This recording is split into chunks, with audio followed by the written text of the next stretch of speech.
Oi, oi, oi, oi, gente! Tudo bem com vocês? Estamos no recesso, mas a gente não podia ficar muito tempo longe de vocês. Por isso a gente selecionou as melhores entrevistas e os melhores momentos dessas entrevistas para vocês irem curtindo, para matar um pouquinho da saudade e esperar que logo logo a gente tá de volta. Inclusive, quando a gente vai pensar as esquerdas, principalmente no Brasil, se fala muito sobre isso, né? A esquerda se institucionalizou, ficou burocrática demais, se afastou das bases, das pessoas. O que fazer nesse sentido? Tu concorda primeiro com esse diagnóstico? E o que fazer nesse sentido de reaproximar, de reaglutinar, né, de ter mobilização social compondo esse processo? Eu acho que esse debate também é um debate super complexo. Primeiro, eu detesto a expressão voltar para as bases. Eu não quero voltar atrás em nada. Talvez um dos nossos... Eu tô falando do uso do verbo, percebe? E não da palavra base. Também não gosto muito dessa palavra base, que cria uma dicotomia, uma distância. Mas é sobretudo essa ideia de que existe um passado que precisa ser resgatado. Enquanto eu acredito que a gente precisa reconhecer esse passado, né? Se agarrar nas belas experiências que ele nos trouxe, mas conseguir entender que o mundo está em permanente transformação.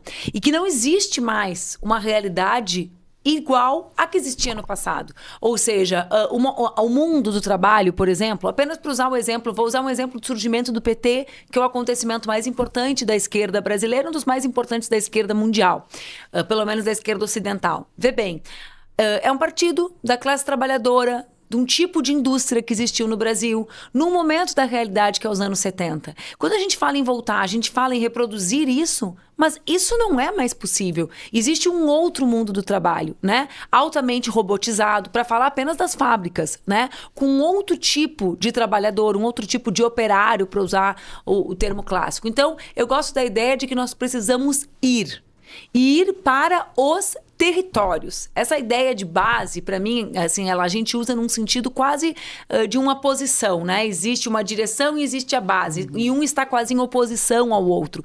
E eu acho que a gente precisa ir para os territórios. E o território aqui, ele é real e virtual, né? Não tem essa dicotomia para mim. Né? A gente precisa ir para o território para aprender e capturar o que está acontecendo na realidade.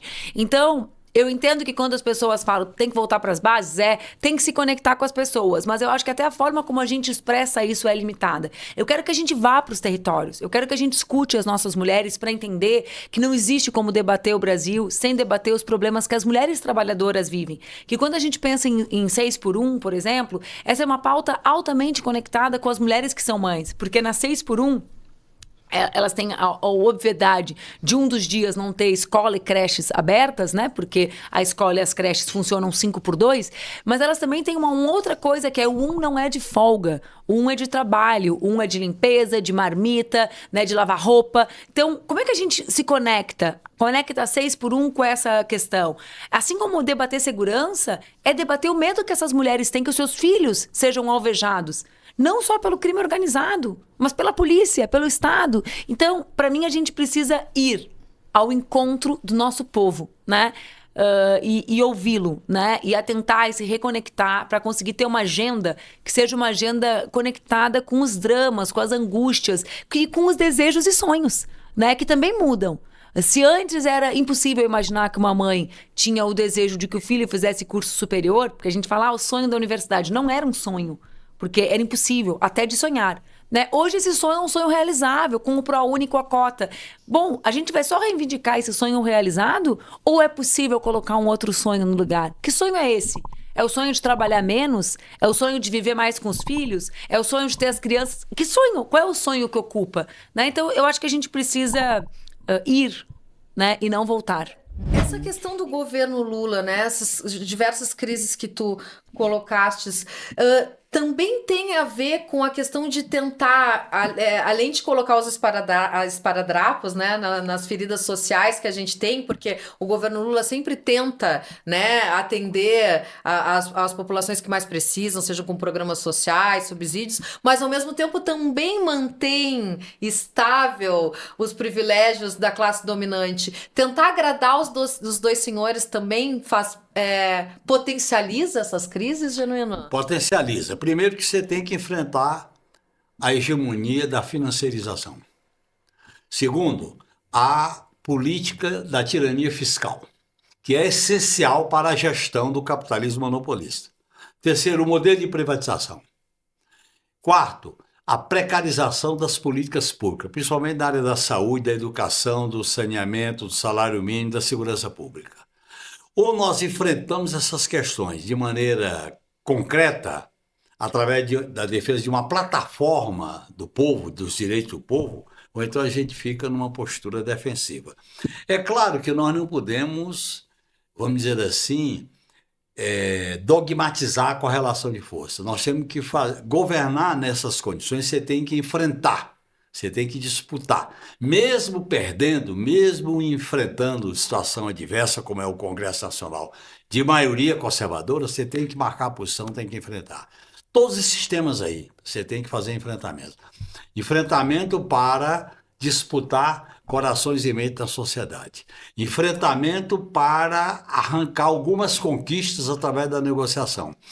A esquerda não tem força para negociar se ela não enfrenta, se ela não polariza. E nós não podemos ter uma governabilidade limitada pela institucionalidade exclusivamente. Nós temos que misturar instituições com rua, com sociedade, com pressão popular. E, principalmente, estabelecer uma relação orgânica com os movimentos populares alternativos. Em todas as áreas, em todos os aspectos, eu acho que isso é fundamental. O que falta na experiência do Lula 3 é construir um modelo de diálogo, de concertação, de ouvir, de saber, de ter humildade para dialogar com essa mobilização, vamos dizer assim, na base da sociedade. Mas isso não é para cooptar gente para o governo, isso não é para chamar gente para ocupar cargo, é para levar em conta as reivindicações. Porque para a gente derrotar a extrema-direita fascista, nós temos que combatê-la, porque ela é a expressão mais radical do modelo de concentração do capital, de exploração, de eliminação de direitos, mas também nós temos que enfrentar a velha direita que busca em alguns momentos, inclusive, fazer aliança com essa extrema-direita. O caminho da moderação, o caminho da mera institucionalização não é o mais adequado. Veja o que aconteceu nos Estados Unidos com o Partido Democrata sendo derrotado pelo trumpismo. Veja a Argentina. Veja o que está acontecendo agora na Alemanha com o crescimento da extrema-direita. Portanto, nós estamos vivendo uma época de crise sistêmica e quem está crescendo é a alternativa de extrema-direita. Está faltando à esquerda um projeto estratégico, um projeto de futuro para a gente acumular força no enfrentamento dessa hegemonia, que é o sistema hegemônico, com as suas várias formas de dominação e de organização, que a gente possa acumular força. Quando você tem um contexto criminal muito lucrativo, regulamentado, como é o caso de São Paulo, um PCC definindo regras e formas de agir, o tal do proceder, né? A gente estava falando da ética do podcast. O crime aqui em São Paulo tem uma ética, o proceder, você tem que ter procedimento, você tem que respeitar as leis do crime, você não pode ser um criminoso egoísta, como se fosse só você no mundo, não.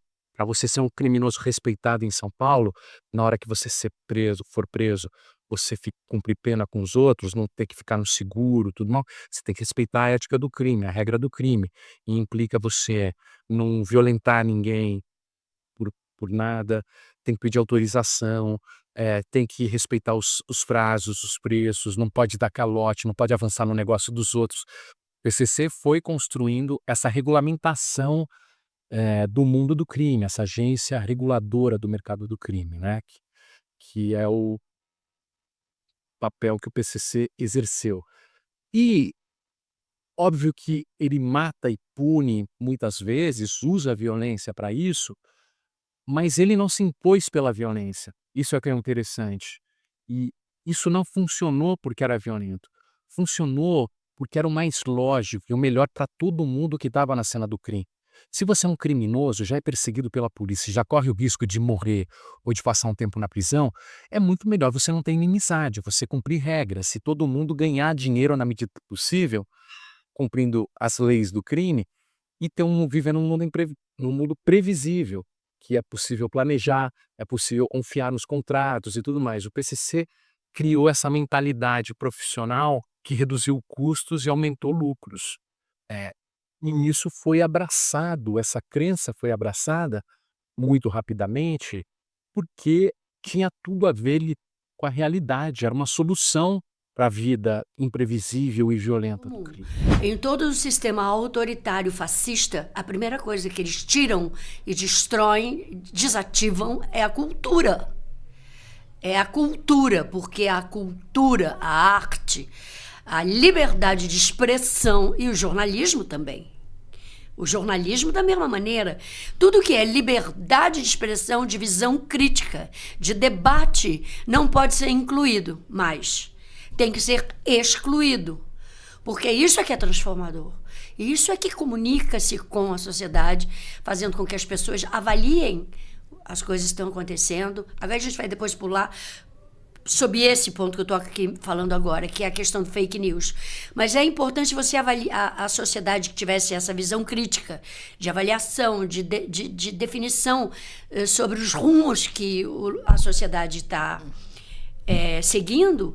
E a arte realmente é uma grande orientadora para as pessoas. São pontos de referência, são antenas que a sociedade utiliza para a formação da sua própria opinião. Então, é claro que tem que acabar com os artistas, óbvio. Tem que acabar com a cultura, óbvio. Tem que acabar com os meios de comunicação democráticos, óbvio. Porque você não pode ter o controle da sociedade, o controle fascista, se você tem gente pensando. A gente teve 60 milhões de votos no Lula, e uma parte expressiva desses votos são votos de petistas. Só tem no Brasil, entretanto, menos de 9 milhões de pessoas sindicalizadas. Ou seja, se você não convence o petista, o eleitor petista, o simpatizante do PT, que ele tem que estar ligado a um sindicato, a um movimento social, a uma organização de base, como é que você vai disputar o governo Lula pela esquerda? Então, faz muita diferença a posição do PT. Inclusive no debate de ideias na sociedade. Quer dizer, a direção do PT, o presidente do partido, a presidenta, os dirigentes, têm um papel muito grande no debate político. A gente precisaria ter todos os dirigentes do PT fazendo esse tipo de atividade que a gente está fazendo aqui, né? Debatendo com a sociedade para onde a gente quer ir, qual é o nosso horizonte histórico, por que a gente acha que precisa do socialismo. Se não tiver o partido na linha de frente dessa discussão, você não muda a cabeça da sociedade. E a direita do seu lado está fazendo isso o tempo todo, muito. Públicas. Então, né? A gente tinha lei pós-abolição da escravatura que dizia que se a pessoa estivesse na rua jogando capoeira em roda de samba, ela era enquadrada no crime de vadiagem. Isso é um resquício. Né? Aquilo ficou por bastante tempo. Então, tudo isso vai ficando. Até pouco tempo, a gente tinha um elevador de serviço e um elevador social estabelecido em legislação. Então, não é sobre esse pensamento só ou essa ideia que fica. É realmente algo que está institucionalizado. Por isso que a gente chama isso de racismo institucional. Tem normas, práticas e procedimentos que ainda estão presentes. Então, por isso que a gente vê hoje, vem de lá atrás, mas não é tão lá atrás assim, né? A gente está falando de 1888. Cadê a responsabilidade do poder público, que não deu condições para esse diretor organizar essa escola? Porque para o diretor organizar essa escola, ele precisa de professores. Ele precisa de módulo, né, que seria o professor que vai substituir um que vai faltar por uma licença médica, por uma consulta médica. Ele precisa de pessoas que vão estar trabalhando na limpeza, na merenda, na secretaria. Ele precisa de ele precisa trabalhar ali. E a prefeitura tem que se responsabilizar por a formação dos professores, pela formação dos gestores. Então, a prefeitura, ela coloca uma pessoa falar o senhor é o diretor. E a prefeitura não vai se responsabilizar com nada, tem que ter recursos. Nós tivemos um problema sério em São Paulo com empresas terceirizadas de merenda, que as funcionárias pararam de trabalhar, né? Entraram em greve, porque não recebia. Quando elas recebem o salário, não pagam os benefícios. Quando recebe o benefício, não paga o salário. E a gente teve unidades educacionais que teve dias que não teve ninguém para fazer a limpeza. Quem é que vai fazer a limpeza? Se você tem esse caos na questão, por exemplo, da limpeza, como que essa escola vai conseguir ter um desenvolvimento em todo o seu período com boas aulas? Porque eu estou falando de lixo, eu estou falando de banheiro, eu estou falando de coisas que são básicas e essenciais também dentro da educação para a gente poder ter um bom desenvolvimento. O tempo de vida dos pobres é bem menor. Qual a expectativa de vida de uma criança palestina? Qual a perspectiva de vida de uma criança Yanomami? Qual a perspectiva de vida de quem nasce na Cidade de Deus ou na cidade de Tiradentes? Ele tem que correr e se diz igualdade. Por isso a palavra correta não é igualdade, é equidade. Equidade quer dizer a cada um o que ele necessita. Justiça quer dizer a cada um o que é dele. Todos iguais. A equidade a cada um do tamanho da necessidade. Então, igualdade seria todos têm um muro bem alto, todos estão em cima de caixotes do mesmo tamanho. E quem é mais baixo continua sem ver. E quem é mais alto naquela distância vê do outro lado. A equidade é o caixote ser do tamanho da estatura de cada um, para que todos possam ver do lado de fora.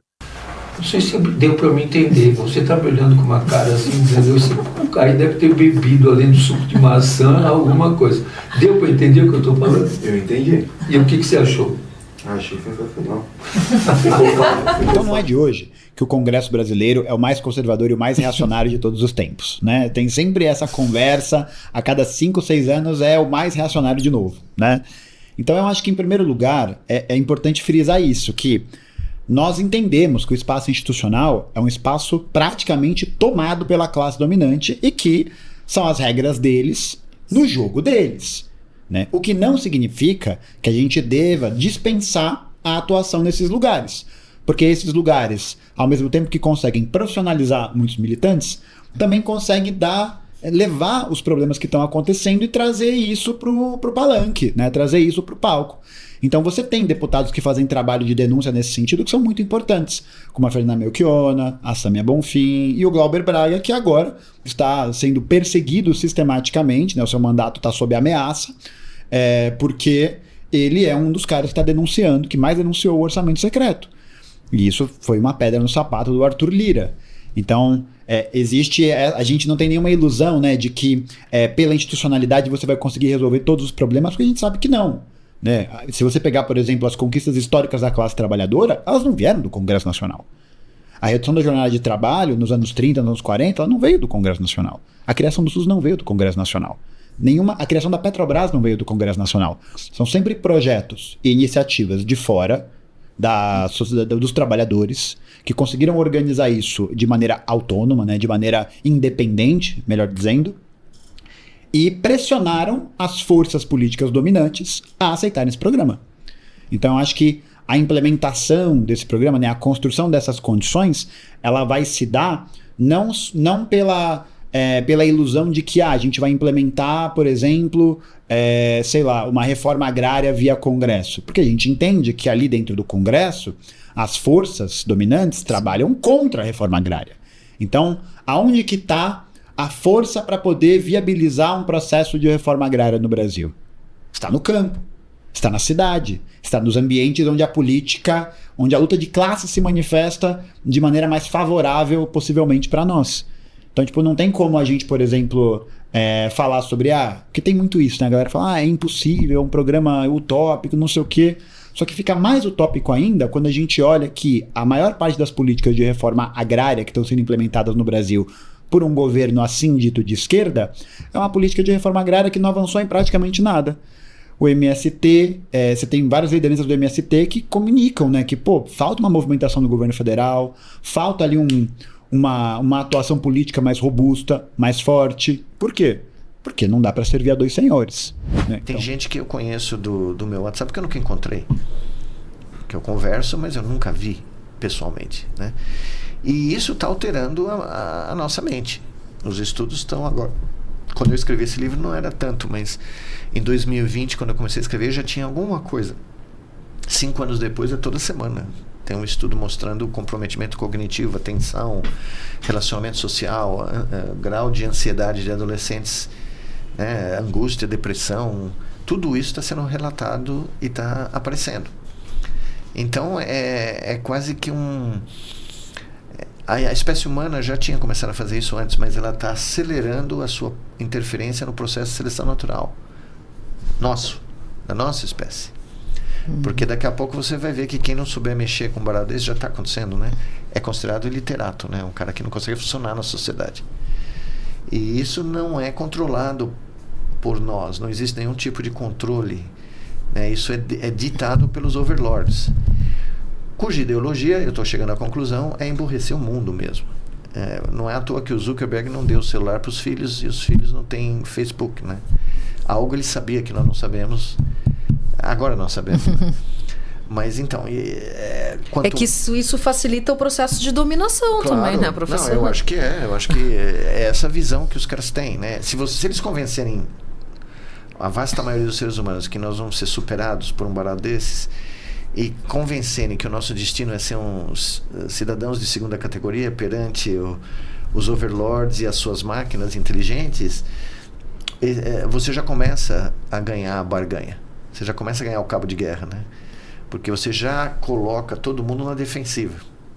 Esse programa é um oferecimento do Instituto Cultiva, mais de 20 anos com foco na educação para a cidadania e participação social. Saiba mais no site institutocultiva.com.br.